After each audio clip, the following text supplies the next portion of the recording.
do whatever they want. There are two strategies that we have in terms of the Senate and in terms of the House. I'm going to start with the House. The House has 435 members, but the Republicans won the majority, but that majority is very, very slim right now.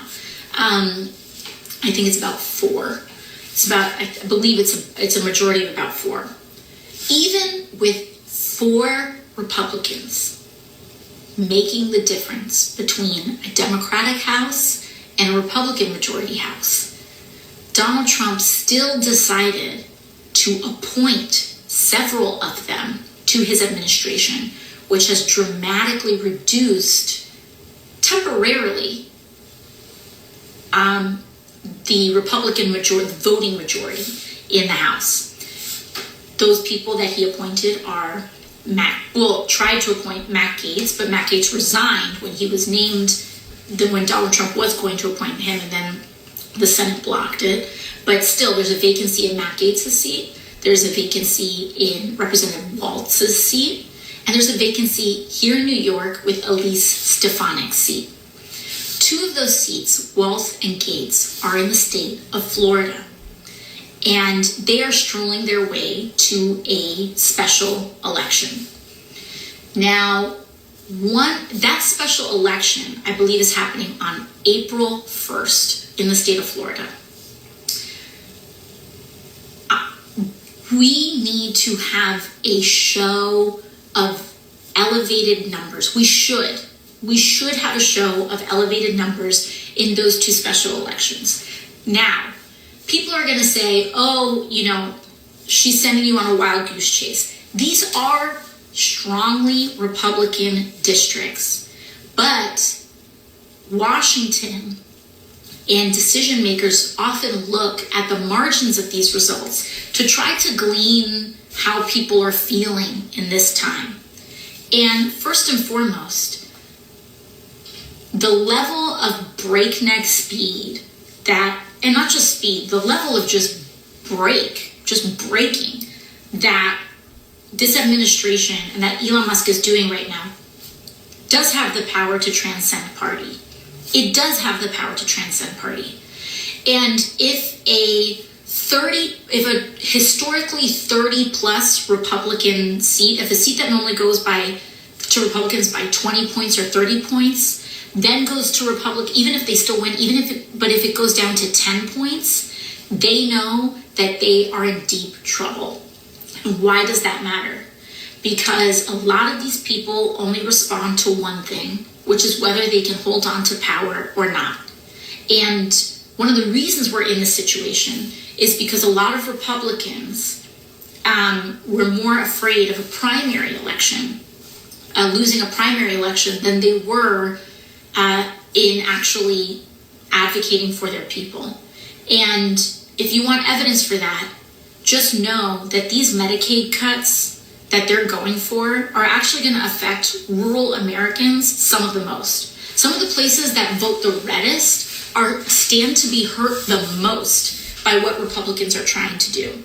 And so understand, we're talking about rural hospital closures, we're talking about all sorts of infrastructure, any of the basic services that a lot of rural communities who are already underserved,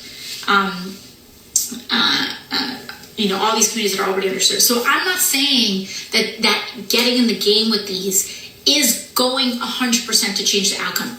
But it may, because we are in an unprecedented time. An unprecedented time can mean, of course, many bad things happen, but it can also mean that unpredictable things can happen, and unpredictable things can often go our way. I was elected in the first Trump administration, and nobody ever thought that I had a prayer in order to win. I was a waitress. I was challenging the head of a political machine who was supposed to be the next Speaker of the House. They spent $3 million against me while I was wiping down tables. And we won. Why? Because an unpredictable window has opened. Do not comply in advance. You try anyway. We try, and they want to flood the zone, we can flood the zone with people. So those April 1st special elections, you can take a look at those. But importantly, in New York, Elise Stefanik's seat is open. And, those Florida seats, we can start mobilizing there. We'll start exercising our organizing muscle there. But we're doing that in order to build the larger infrastructure and power that we need. Elise Stefanik's seat is going to be open, and there's going to be more time.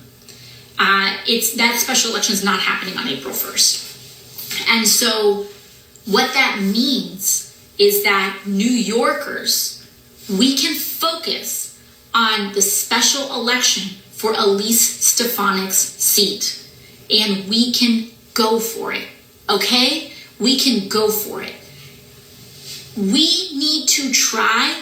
I'm talking about this time is crazy. We need to jiggle every damn door handle in this place to see what opens up. I don't want to hear, oh, we can't do that. Oh, that's impossible. That's called consenting in advance. So when your mind says it's all over, like we might as well, no. You are consenting in advance. Do not consent in advance. Do not be discouraged in temporary defeats. We keep going anyway. Do it anyway. When we are relentless, they will fatigue. They will fatigue. They can only hold this up for so long.